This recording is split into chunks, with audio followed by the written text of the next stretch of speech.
সড়কের মাঝে থাকা সড়ক বিভাজকের এক পাশ রং লাগিয়ে রঙিন করা হয়েছে, তবে অন্য পাশ রয়েছে মলিন। চট্টগ্রাম সফরে এসে হাটহাজারীতে বন্যায় ক্ষতিগ্রস্ত পরিবারের পুনর্বাসন কর্মসূচিতে অংশ নেন প্রধানমন্ত্রী তারেক রহমান।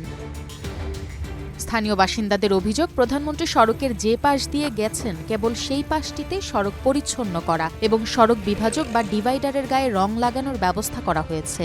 অন্য পাশটিতে রং করা হয়নি। তবে সামাজিক যোগাযোগ মাধ্যমে একাধিক ভিডিও ভাইরাল হওয়ার পর 10 আগস্ট সকাল থেকে সড়ক বিভাজকের অপর পাশ রঙিন করার কাজ শুরু হয়েছে।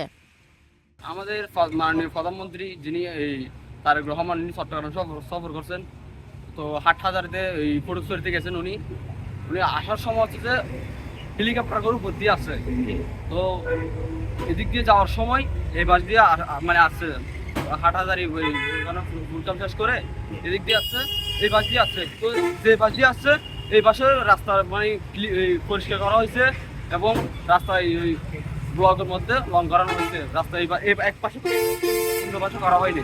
ওই পাশ দিয়ে যাওয়ার পথে ওই ডিভাইডারের মধ্যে রং করেছে আর কি, এই পাশে তো করা হয়নি। এটা আসলে ধরতে গেলে বাংলাদেশের মধ্যে এটা একটা চুরি, এটা একটা চুরির মাধ্যমে এটা চুরি করা হয়। কিন্তু ডিভাইডারের মধ্যে দুটো পাশে রং করা হলে তাহলে মানুষের একটা অ্যাক্সিডেন্টেরও ব্যাপার আছে, ঠিক আছে। এই জিনিসটা করা হয়নি, এটা এক ধরনের চুরি।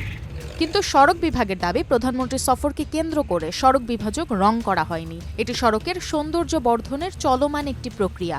সড়কের অপর পাশ রং করার কাজও 3 থেকে 4 দিনের মধ্যে শেষ হবে। হঠাৎ করে হয়েছিল, তো এখন তাড়াহুড়ার মধ্যে এখন হঠাৎ লোক পাওয়া যাচ্ছে না, সেই জন্য আপনার যে পাশ দিয়ে আগে প্রাইম মিনিস্টার গেছিল সেই পাশ দিয়ে করে দিছে, এরপর আমরা এখন এই পাশ দিয়ে করতেছি। জানতে চাইলে চট্টগ্রাম জেলা সড়ক বিভাগের নির্বাহী প্রকৌশলী মোহাম্মদ সালেউদ্দিন চৌধুরী প্রথম আলোকে বলেন, এটি আগে থেকে চলমান কাজ। আমরা যদি আগে থেকে পরিকল্পনা না করতাম তাহলে প্রায় 12 কিলোমিটার সড়কের এত কাজ দ্রুত বাস্তবায়ন করা সম্ভব হতো না।